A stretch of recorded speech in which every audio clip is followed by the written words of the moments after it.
Hello, everyone, and welcome. Today is February 6th, 2024, and this is episode 27.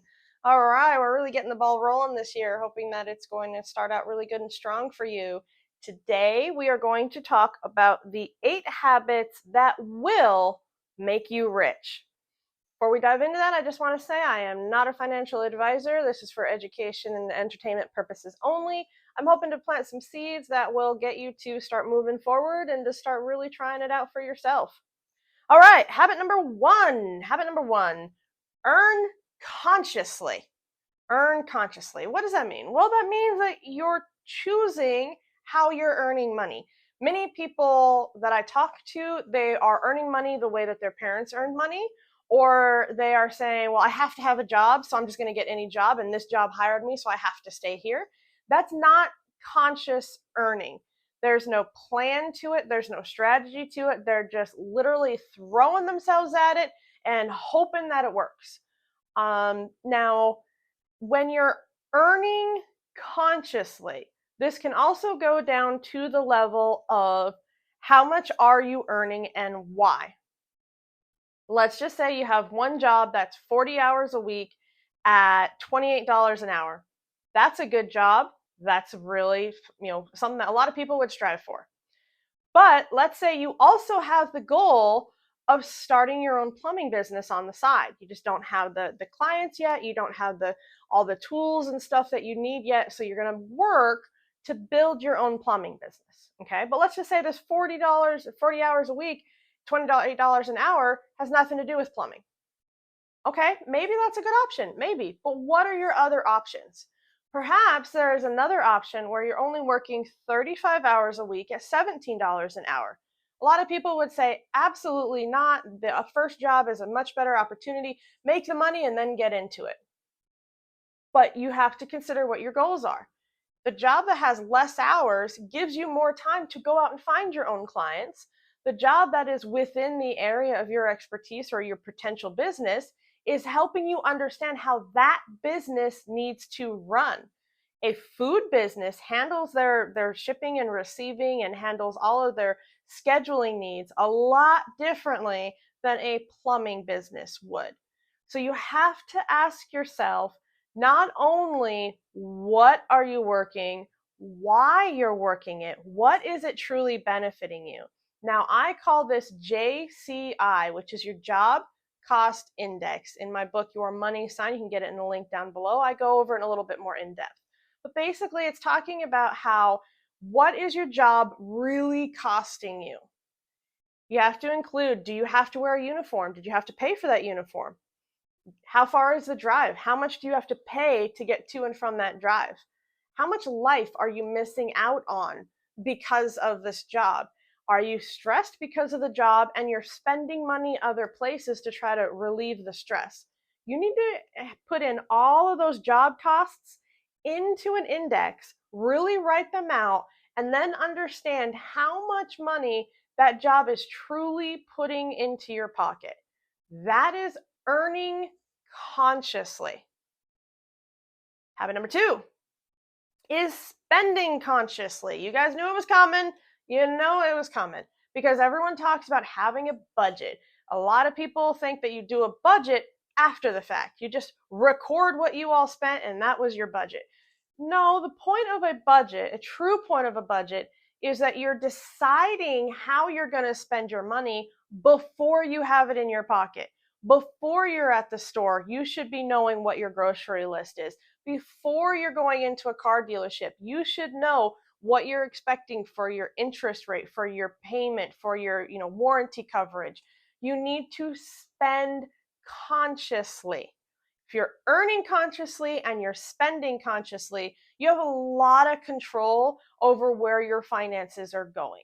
Not complete control, nobody ever has that, but you have a lot of control with just earning consciously and spending consciously. So we're going to go to point number 3, which is to value small gains. I cannot tell you how many times I have seen this with people where it's too small. You tell somebody, hey, you can go ahead and get a 4% return off of a Dividend King, hold it for the next 40 years, and you'll be golden. They're bored with it. It's too small. They don't like it. But if you were to revisit them in 20 years, 30 years, 40 years, and you ask them how they feel about it, they go, oh my goodness, I wish I would have listened to it. It was good advice. I didn't take it. I don't know why. Perhaps you're not of the generation, but if you're the Roosevelt generation, you know that they were told you, set aside $1 a week. If you set aside $1 a week from then in elementary school when you heard it to now, you would be financially free. And yet, when I speak to people of that generation, I haven't yet met somebody who actually did that. There's a difference between knowing what to do and doing it. So I want you to value the small gains. Small gains over time eventually lead to something amazing and strong. And in this world of instant and fast and bigger is better and blah, blah, blah, I understand it's very difficult for most people to value the small gains. But if you're going to be rich, you've got to value the small stuff. We're going to go to point number 4, which is to be a lifelong learner. I am absolutely believing in this. You know, when I help people, especially adults, and they like to come at me and already tell me what they're bad at, what they don't know, how they're not going to be good enough. It's like, yeah, but you're still learning. You're a lifelong learner. And we now know that until the day you die, you have neuroplasticity. So this whole myth that as you get older, it's harder for you to learn, that's not an accurate statement, because in my experience, adult learners learn faster. You already know how you learn. You already have other things to reference. You have so much more to work with.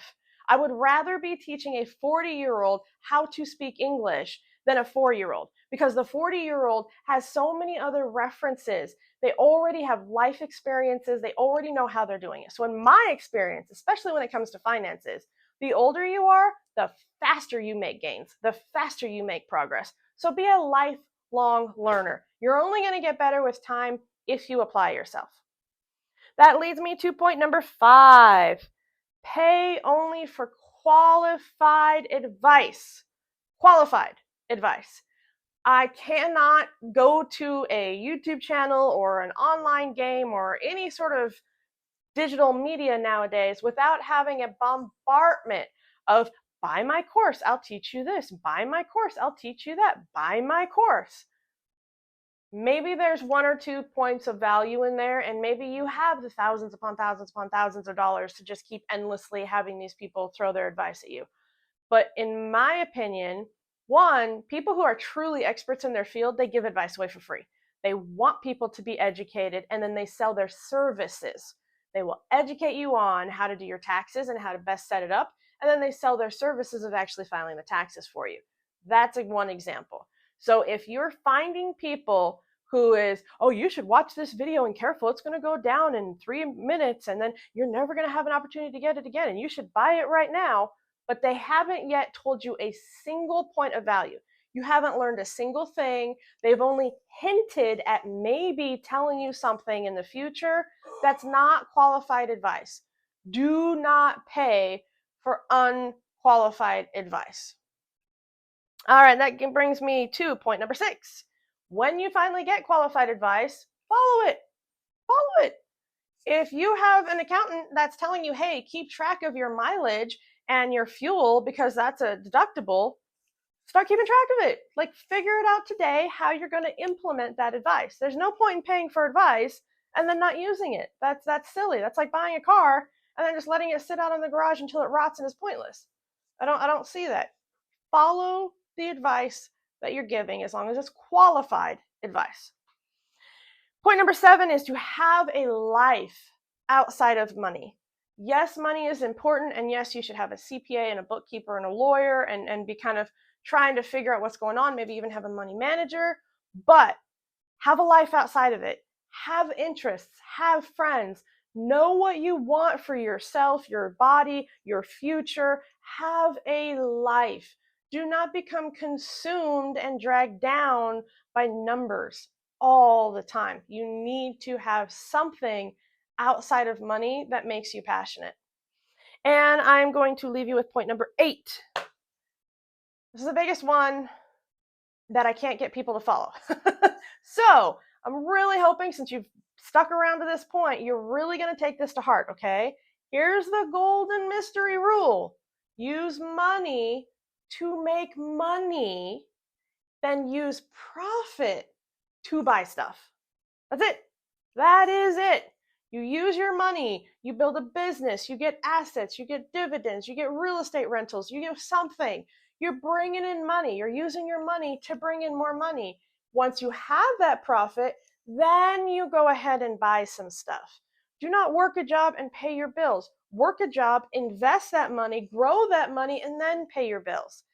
That is how you are going to get rich. So those are the 8 habits that will make you rich. Thank you so much for sticking around to this point. I really appreciate it. You can check the description down below for my book and for any sort of products that I suggest. If you have a desire to know a topic in the future, please leave it in the comments below and I will catch you all later. Oh, wrong side. There we go. Nope. Dang it, it's not working again. Why is it not working? It's not working. Why?